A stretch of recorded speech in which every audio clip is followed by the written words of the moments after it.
It's a first alert weather day. Fire danger and the potential for blizzard-like conditions are both in the forecast. And here is first alert Chief Meteorologist Dave Aguilera. Dave? Hello, hello. Yeah, tomorrow is the first alert weather day. We got the storm coming in overnight tonight with powerful winds and a rain-snow mix coming in our direction. Tonight, eastern Colorado has been watching for fire danger, and Colorado Springs had some issues with that primarily. Then you get into the mountains, heavy snow and wind is headed up into that area. And you look at the Lookout Mountain camera out the window, we are already seeing the change take place with a lot of cloud cover just pushing across the Front Range and the metro area. But I want to take you down to the map and show you what's happening down here.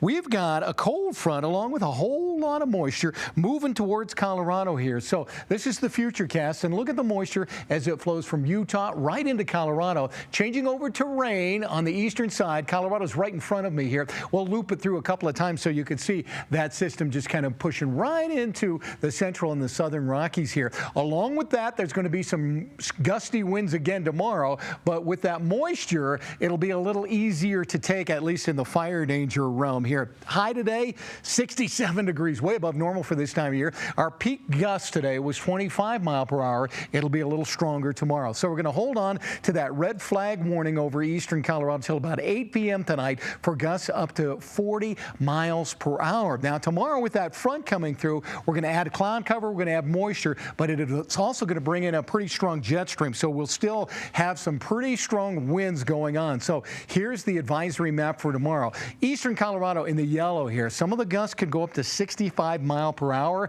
in pretty much the same area where we had the red flag warning going on today. And then the corners up there in the northwest and down around the Four Corners, wind advisories for gusts up to 50 miles per hour in some of those areas. Denver doesn't have any advisories going on at the moment, but it is going to be windy, and we are going to have some minor changes to come into play tomorrow, and that's the reason for the first alert weather day. Let's start with our wind tomorrow. Stop at about 7 o'clock in the morning from Aurora into downtown and into the foothills, about 30 to 40 mile per hour gusts shooting up from time to time. And in the afternoon, it could get even stronger if you live in or near the foothills. I wouldn't be surprised if some of your gusts tomorrow get up above 50 miles per hour. Add into that a little moisture overnight tonight. Might have a little bit of rain. This is at 7 o'clock tomorrow morning. A little rain mixed with snow, so we could have wet roads for the morning commute tomorrow. A little bit of accumulation down here, Elbert County, Douglas County, Jeffco, maybe a ½ inch at the most from there down to Monument Hill, it looks like. And then everything kind of moves out by the lunch hour to just some light rain showers here and there. Heavy snow in the mountains. You could see it building up tonight. There's midnight and tomorrow morning along I-70 up into northern Colorado. Pretty good amounts of snow. If you're driving along I-70 tomorrow morning, count on slick conditions up that way. They are looking, about 4 to 10 inches of snow in some of those northern mountains, up to a foot. Aspen all the way down into the San Juan Mountains, where they could see 8 to 14 by the afternoon.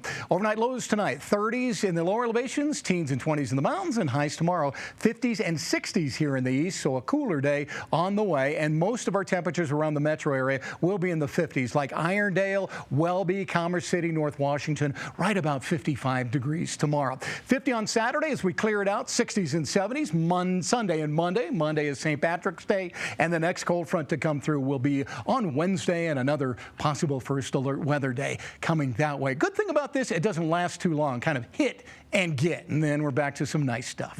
Dave, thank you very much. You betcha. Well, Rod, we were cheering for our teams, our basketball team. March Madness is great when your teams are winning. Right now,